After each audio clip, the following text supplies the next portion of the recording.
You're welcome back. Well, travel and tourism contributed 2.8% to Nigeria's GDP in 2020, which was equal to 11 billion US dollars. Compared to 2019, that was 4.4%. The contribution of travel and tourism to the Nigerian economy experienced a significant drop.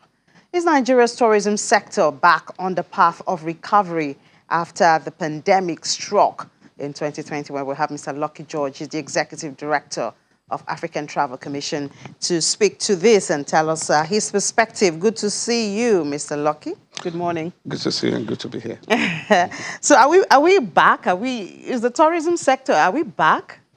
Not at all, but we're just getting signals that, of course, based on the availability of the vaccine and a lot of people are being vaccinated, we hope that with time, gradually we'll approach what we call a benchmark of about 50-60%. But at the moment, most hotels... 50-60? Yeah, we are still doing below 20% in some area because of the travel restriction and the protocol exactly, because it's really very cumbersome to travel now.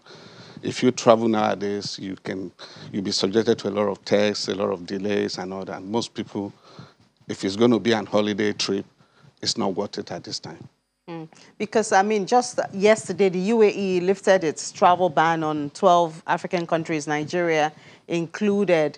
But like you noted, traveling can be cumbersome now and more expensive because you have to do the test mostly when you're coming in and when you're going out. So these are still discouraging factors. Absolutely, absolutely. Because, we don't have...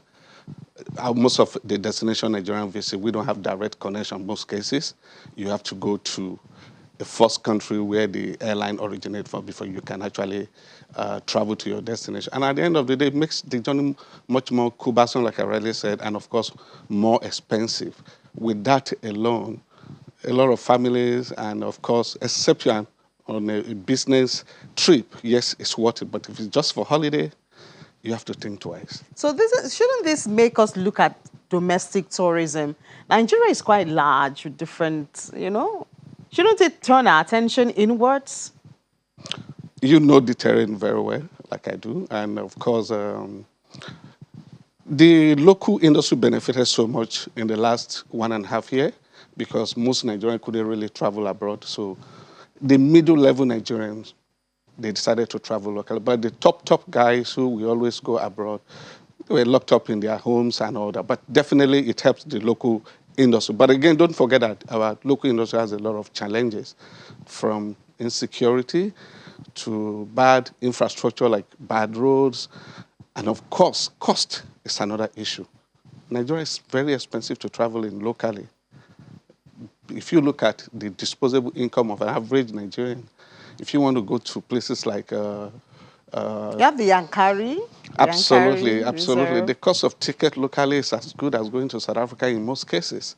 Sorry to say, but that is a reality because of the cost of going and, of course, few airlines. And, of course, because of the low volume, most times the prices are usually, or the fare are usually very high. But what are industry experts like you doing? I mean, you're a Nigerian. I know you are directing the African Travel Commission, but before you walk outside Africa, you should walk from Nigeria. What are you doing about it? Let me just say this. During the initial period of the lockdown, myself and, of course, the leadership of the Lagos State Hotelier Association did so much of which we must thank Channels TV.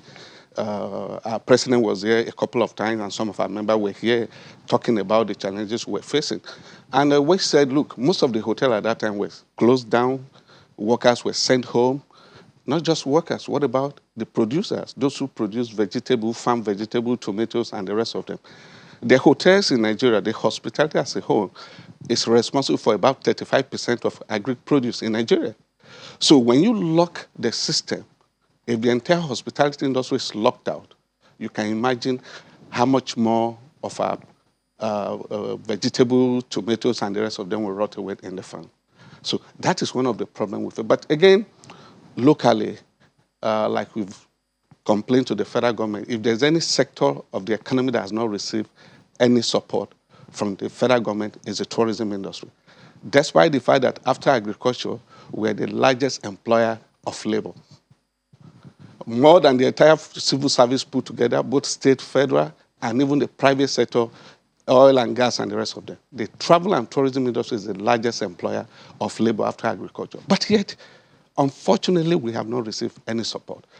I remember we approached the Lagos state government, and of course, I must thank Channels TV and a few other stations who helped so much in publicizing our challenges and all that. What did we get? The Lagos state government told us they were going to support the industry with a billion-naira tax rebate and, of course, a billion-naira soft loan for the tourism industry. As I speak to you, almost 300 people had applied. We're talking of small scale, not the big boys. The big boys can always take care of themselves. But when we fight as a federation, the tourism federation level, we are fighting for the weak ones among us. But unfortunately, despite the fact that we're paying 5% consumption tax to Lagos state government, only 21% of our members have been able to access this loan. And sometimes it's peanut. How far can 5 million naira help a hotel of 50 rooms or 30 rooms in Lagos? A travel agent, a tour operator that has locked shop for almost 2 years, you are giving them 1.5 million. What would they do with it? And as I speak to you, out of the 1 billion naira, only 21 people had benefited. Out of the 1 billion naira, 54.1 million naira only has been disbursed in the last 2 years that the governor has approved. I had personally communicated to the governor, and most time my letters I refer back to the ministry, to the commission, and of course, it's usually the roadblock. But I am saying this because most of our members that were supposed to benefit from this so-called gesture did not, and yet we are paying taxes. Some of us who were not registered with Lagos State, we just registered with the Corporate Affairs Commission, were made to register with the Lagos State government. We did this. And I'm using this opportunity to call on the Lagos State governor to put his attention to it and make sure that the tourism industry that is contributing so much money to Lagos State coffer is supported. And of course, it's shameful. It's only in Nigeria that the federal government has not even looked at the tourism industry. Despite the fact, like I rightly said, we are the second largest employer of labor, both skilled and unskilled. Yeah, I guess it's time to make your voice heard if you want something to change. Absolutely, absolutely. Okay, so outside Nigeria, I see a report that I think your organization put up to say that Nigeria is doing less than neighboring countries like Ghana, like Ivory Coast, Niger. You know, Nigeria is supposed to be the giant in all of this, but you say we're doing less. What do you mean by that? We're doing less because we started the report since 2017, and we forecast that by 2027, Nigeria will further go down the peg. It's so simple.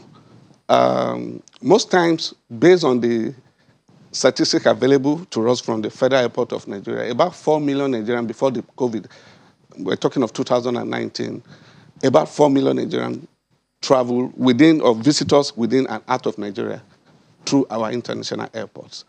Unfortunately, in tourism calculation, we don't count Nigerian nationals who are returning home as visitors. So we don't really know how many... Even if they have dual citizenship? Yeah, but most Nigerians, when they're coming, they come with the green card. So when you come with the green passport, you are no longer... not counted. Exactly. And all this, we don't really know who is a tourist and how many tourists visit Nigeria. But other countries that you mentioned, most of the visitors there are non-national and they are big spenders. So when they come, they stay in the hotels, they go to the restaurants, and of course, Ghana, the Gambia, Niger, and the rest of them will do better in the next few years, more than Nigeria. Because at the moment... So what do we need to put in place? I guess one of our issues would be data.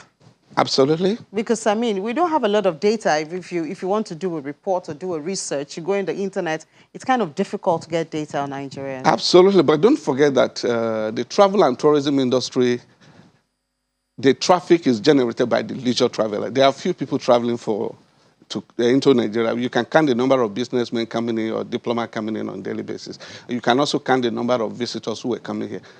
Regrettably, Lagos was picking up because at the time, the immigration would tell you that out of every 100 visitors coming into Lagos, 40 of them end up in synagogue church. Now that there's no more the prime driver of synagogue church, we have but we have businesses that attract people into Lagos. How many are there? That is the problem. When we are talking, tourism is all about volumes.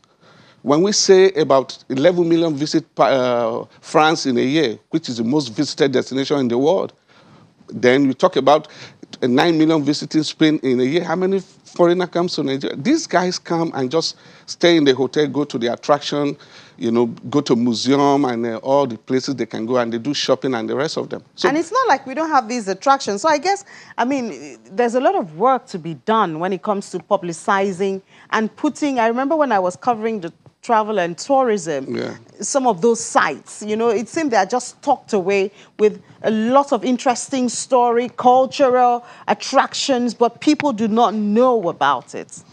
I agree with you. People do not know about them because they are not competitive enough. For you to be a successful destination, your tourism industry, your tourism product has to be very competitive. Why will I spend $1,000 to come all the way from Britain to Nigeria and just be shown one small stream and say this is one waterfalls and all that? Then people look at the alternative before they make their choice. So what should be added to that stream to make it attractive enough? You have to create artificial scenery around those attractions. And that is the problem we're facing. Until we're able to repackage... Because we have Olumo Rock. We have the one Idonre, beautiful and awesome, breathtaking. We have Taraba, what's that one in Taraba? Yeah, Mambila Plateau. Mambila They have Plateau, different... it's wonderful, it's beautiful, and we don't have the traffic. How many days does it take you to travel from Lagos to Taraba? I've been to all these places you mentioned. I've been to all of them. I know them like the back of my hand. But I can tell you, they are all nightmare to travel. The cost of traveling is so expensive. Do not forget insecurity. Then just before we let you go, traveling within Africa seems more expensive than when you're traveling to, you know, outside the continent. I guess that's also another discouraging factor to patronizing the African tourism.